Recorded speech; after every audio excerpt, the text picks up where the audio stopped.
We're calling all writers, storytellers, and creators of tales of the paranormal and supernatural. Do you have a spine-tingling story that's too chilling to keep to yourself? If the answer is yes, then wherever you are in the world, the Haunted UK Fiction Podcast wants to hear from you.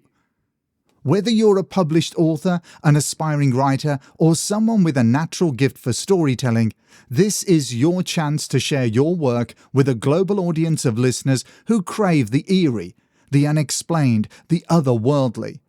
We're looking for original fictional short stories or novellas with strong paranormal or supernatural themes. Your stories can be suspenseful, mysterious, atmospheric, terrifying, thought-provoking, even darkly magical.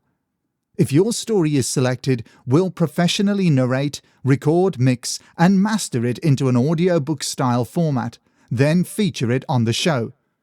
You'll get a copy of the finished production to use however you like, and you'll retain full ownership of your work. There are no fees, no contracts, and no hidden jargon. Your story deserves to be heard. Whether it's a tale that's been haunting your notebook for years, or maybe something that you're finally ready to unleash, this is your chance to bring it to life. To submit your story for consideration, email us at hauntedukfiction@hotmail.com. And don't forget to follow the show on Instagram at hauntedukfiction. Now sit back and enjoy the episode.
Hello and welcome, dear listeners, to Haunted UK Fiction, a sister podcast to The Haunted UK, which features original flash fiction, short stories and novellas with paranormal themes.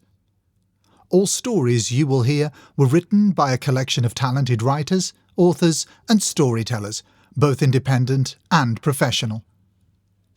In today's holiday edition of Flash Fiction Friday, we'll be reading Arena of Shadows, which was sent in to us by Jed Vesper. Jed Vesper is a horror writer with a taste for the macabre and strange. His home county of Yorkshire, UK, is steeped in atmosphere and inspiration for the ghoulish and ghostly, so he fits right in. Jed is usually most active around the witching hour. That's when the company is best. So get comfortable, grab a little something to sip on, perhaps cuddle up under a blanket to help offset the chills coming your way. And let's dive into the story. The shovel swings lazily on the hook at the back of the shed. The building is long, dark and low-ceilinged. Cobwebs trail like grey ghosts in the slicing moonlight that breaches the grimy windows. It is an arena of shadows, a half-lit, half-black weirdness. What is left of the figure sits slumped against one wall. Blood, some dried and caked, some warm, slick and running, adorns the places where its limbs used to be. Shuffling feet, rustling paper, low, tuneless humming. Another figure can be visualized in blurred silhouette, ethereal, omnipotent. The silhouette now ties rough string around the sticky, heavy package.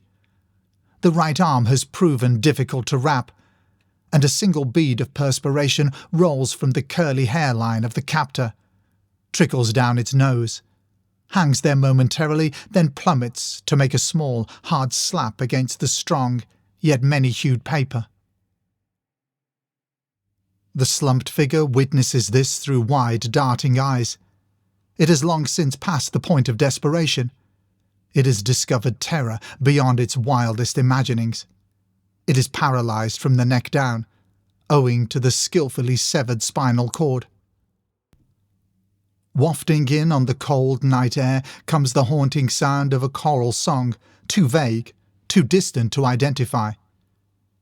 It is the not knowing that twists the guts of the helpless figure, almost as much as the awesome fear inspired by its breath-rasping gaoler.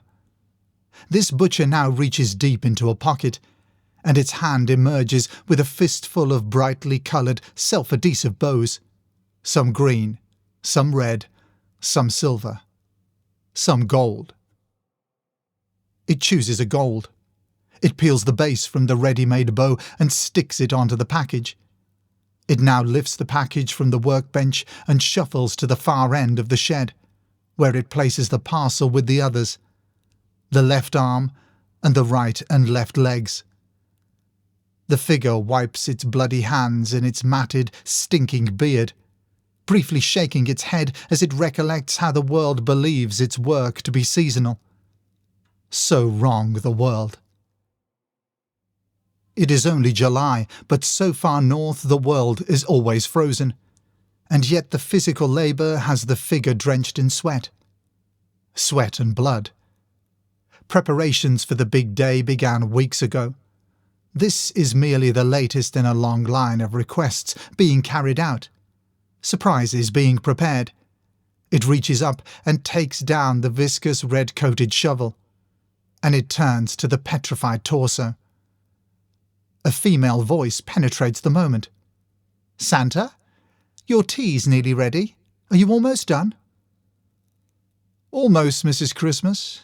Just 5 more minutes should do it," booms its big, fat, jolly voice. It swings the shovel back across its shoulder, gripped tightly in both hands, ready to lop off its captive's head. As it does so, it creates a small breeze that briefly disturbs a neatly written note that has been on its workbench since the night before. The words upon it were moving, innocent. "Dear Santa, I know I'm writing early, but please can you help me? Daddy left Mummy last Christmas, and I miss him so. I know I usually write to ask for lots of lovely parcels, but please, please, please, all I want this Christmas is my daddy back. Love, Jenny."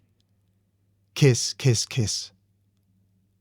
The best of both worlds, muses the red-robed figure, as the business end of the shovel whispers down in an arc that grants a naive wish. As it showers shortly afterwards, in readiness for its evening meal, the obese hirsute one makes a mental note to hire extra elves. This is going to be one hell of a busy year. That brings us to the end of this episode. We truly hope you enjoyed this terrifying holiday tale. If you would like to hear more from Jed Vesper, his debut anthologies, Tales of Dread and Dismay, Volumes 1 and 2 are available in ebook format from Amazon worldwide. Jed has also appeared in the BHF Books of Horror Stories in Book 8, Special Cannibal Edition, and Book 11, a folk horror special. In addition, Jed's stories have been published on the Planet Raconteur podcast as well as Nocturnal Transmissions podcast. All details of Jed's past, present, and future writing projects can be found on his Facebook page, Jed Vesper Ghost Story and Horror Writer, and he can occasionally be found haunting X at Jed Vesper. He sincerely hopes you are disturbed by his stories. All this information can also be found in the show's notes. If you have an original story that would send a chill down our spines and you would like to submit it for review, please send it in to hauntedukfiction@hotmail.com. That's hauntedukfiction hotmail.com. Until next time, stay safe and take care.